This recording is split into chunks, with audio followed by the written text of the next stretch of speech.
ഇന്ന് നമുക്ക് സിമ്പിളായിട്ട് ഒരു സ്ലീവിൽ എങ്ങനെയാണ് ഡിസൈൻ ചെയ്യാൻ നോക്കാം. ഈ ചുരിദാറിൻ്റെ പാൻറ്റിൻ്റെ ക്ലോത്തിൻ്റെ കട്ട് പീസ് വരുന്ന ഒരു ഭാഗം ഉണ്ടല്ലോ, അതെടുത്തിട്ടാണ് നമ്മൾ സ്ലീവിൽ ഒരു ഡിസൈൻ കൊടുത്തിട്ടുള്ളത് കേട്ടോ.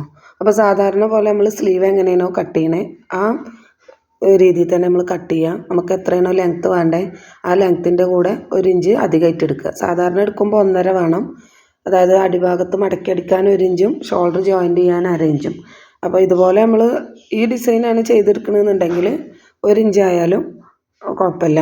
കാരണം അറ്റത്തെ 1/2 ഇഞ്ചേ പോകണുള്ളൂ, പിന്നെ ഷോൾഡർ ജോയിൻറ്റ് ചെയ്യുന്ന ഭാഗത്ത് 1/2 ഇഞ്ചും.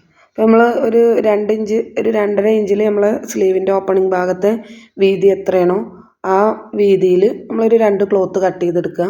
അതുപോലെ പാൻറ്റിൻ്റെ അതിൽ ആ ഡ്രസ്സിലേക്ക് മാച്ച് ചെയ്യുന്ന രീതിയിലുള്ളൊരു ക്ലോത്ത്. ഇതിപ്പോൾ ചുരിദാറിൻ്റെ സെറ്റ് ആവുകൊണ്ട് നമ്മൾ അതിൻ്റെ പാൻറ്റിൻ്റെ പീസാണ് കട്ട് ചെയ്തെടുത്തിട്ടുള്ളത്. അപ്പോൾ ഒരു ഇഞ്ചിലായാലും മതി. നമ്മൾ പൈപ്പിംഗ് ആയിട്ട് വെച്ചെടുക്കുന്ന രീതിയിലുള്ള ആ ക്ലോത്തും അതിൻ്റെ ഓപ്പണിങ്ങിൻ്റെ വീതിയിൽ കട്ട് ചെയ്തെടുക്കുക.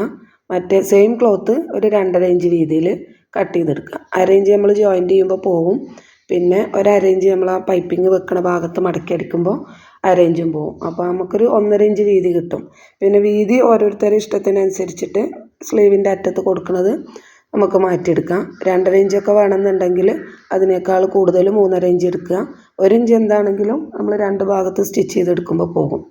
അപ്പോൾ നമ്മൾ ലൈനിങ്ങും മെയിൻ ക്ലോത്തും കട്ട് ചെയ്തെടുത്തതിൻ്റെ ശേഷം ആ ലൈനിങ് എന്ത് ചെയ്യുക, മെയിൻ ക്ലോത്തിൽ ഒന്ന് ജോയിൻറ്റ് ചെയ്തെടുക്കുക. ഇതുപോലെ ജസ്റ്റ് നമ്മൾ കട്ട് ചെയ്ത മെയിൻ ക്ലോത്തിൻ്റെ മുകളിൽ മീൻസ് താഴത്ത് ക്ലോത്തിൻ്റെ അടിഭാഗത്ത് ലൈനിങ് വെച്ചിട്ട് നമുക്കൊന്ന് ജോയിൻറ്റ് ചെയ്തെടുക്കാം. ഇതിൽ ലൈനിങ്ങിൻ്റെ അറ്റത്ത് ആ തേര് ഭാഗം വരുന്നതുകൊണ്ട് നമ്മൾ ലൈനിങ് മടക്കി അടിച്ച് എടുത്തിട്ടില്ല, ജസ്റ്റ് വെച്ച് സ്റ്റിച്ച് ചെയ്തെടുത്തേക്കാണ്. പിന്നെ എന്ത് ചെയ്യുക, ഇതുപോലെ മെയിൻ ക്ലോത്ത് ഒന്ന് നിവർത്തി വെക്കുക. അതിൻ്റെ നല്ല ഭാഗം നമ്മൾ ഫേസ് ടു ഫേസ് ആയിട്ട് വെക്കുക. നമ്മൾ ജോയിൻറ്റ് ചെയ്തെടുക്കുന്ന ക്ലോത്ത് ഉണ്ടല്ലോ അതിൻ്റെ നല്ല ഭാഗം താഴത്ത് വെച്ചിട്ട് അതിൻ്റെ മുകളിലേക്ക് ഇതുപോലെ വെച്ചിട്ടൊന്ന് സ്റ്റിച്ച് ചെയ്തെടുക്കുക. അതായത് നമ്മളെ മെയിൻ ക്ലോത്തിൻ്റെ ചീത്ത ഭാഗത്ത് താഴത്ത് നമ്മൾ വെച്ചെടുക്കുന്ന 2.5 ഇഞ്ച് ക്ലോത്ത് ഉണ്ടല്ലോ അതിൻ്റെ നല്ല ഭാഗത്തിൻ്റെ മുകളിൽ മെയിൻ ക്ലോത്തിൻ്റെ ചീത്ത ഭാഗം വെക്കുക. ജസ്റ്റ് ഒരു 1/2 ഇഞ്ചിൽ സ്റ്റിച്ച് ചെയ്തെടുക്കുക. എന്നിട്ട് അതിൻ്റെ ശേഷം ഇങ്ങനെ നിവർത്തി നോക്കുമ്പോൾ വരുന്ന 1/2 ഇഞ്ച് നമ്മൾ സ്റ്റിച്ച് ചെയ്തെടുത്തിട്ടുണ്ടല്ലോ അത് ആ മെയിൻ ക്ലോത്തിൻ്റെ മുകളിൽ വെച്ചിട്ട് ഒന്ന് സ്റ്റിച്ച് ചെയ്തെടുക്കുക. നമ്മൾ ജോയിൻറ്റ് ചെയ്ത 2.5 ഇഞ്ച് ക്ലോത്ത് ഉണ്ടല്ലോ അതിൻ്റെ മുകളിലല്ല സ്റ്റിച്ചിങ് വരേണ്ടത്, നമ്മൾ സ്ലീവിൻ്റെ മെയിൻ ക്ലോത്തിൻ്റെ മുകളിൽ സ്റ്റിച്ച് ചെയ്തെടുക്കുക. കാരണം അത് നല്ല ഭാഗത്തേക്ക് മറിച്ചെടുക്കുമ്പോൾ ആ സ്റ്റിച്ചിങ് അടിയിൽ പോണ രീതിയിലാണ് സ്റ്റിച്ച് ചെയ്തെടുക്കുന്നത്. അതല്ല ഇങ്ങനെ പിടിച്ചാൽ കിട്ടാത്ത ക്ലോത്ത്, തെന്നിപ്പോണ ക്ലോത്തൊക്കെ ആണെങ്കിൽ നമുക്ക് അതിൻ്റെ മുകളിൽ വെച്ചിട്ട് ഒരു സ്റ്റിച്ച് കൊടുക്കാം.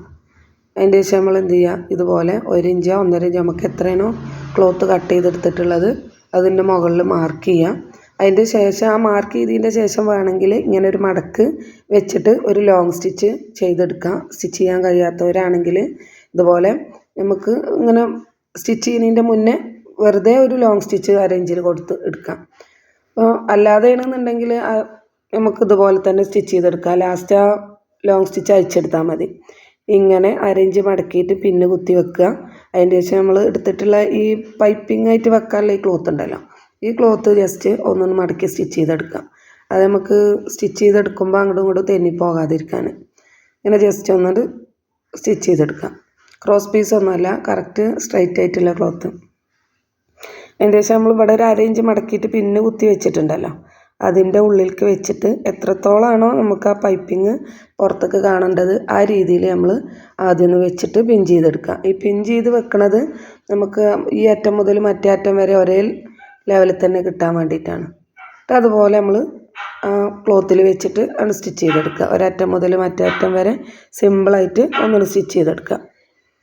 അപ്പോൾ ഇങ്ങനെ സ്റ്റിച്ച് ചെയ്യുമ്പോൾ ഒരു സ്റ്റിച്ചിങ് മാത്രമാണ് അതിൽ കാണുള്ളൂ. ആദ്യം നമ്മൾ ഒരു 1/2 ഇഞ്ച് മടക്കിൽ സ്റ്റിച്ച് ചെയ്തെടുത്തിട്ടുണ്ടെങ്കിൽ നമ്മൾ സ്റ്റിച്ചിങ് എല്ലാം കഴിഞ്ഞതിന് ശേഷം ആ ലോങ് സ്റ്റിച്ച് ഒന്ന് അയച്ചെടുക്കണം. അപ്പോൾ അതിൻ്റെ ഫിനിഷിങ് എന്ന് പറയുന്നത് സ്ലീവിൻ്റെ ഭാഗത്ത് ഈ പൈപ്പിങ്ങിൻ്റെ മുകളിൽ കൂടെ വരുന്ന ഈ ഒരു സ്റ്റിച്ച് മാത്രം കാണുന്നതാണ് കേട്ടോ. അതിൻ്റെ ശേഷം നമുക്ക് എക്സസ് ആയിട്ട് വരുന്ന ഈ ക്ലോത്തൊക്കെ ഒന്ന് കട്ട് ചെയ്ത് കളയാം.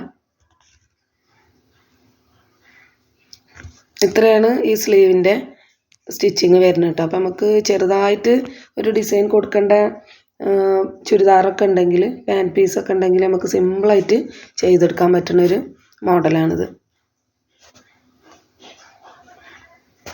ഇതിൻ്റെ തന്നെ നമ്മൾ പാൻറ്റിൻ്റെ ഈ ക്ലോത്ത് ചുരിദാറിൽ നെക്കിലും കൊടുത്തിട്ടുണ്ട്.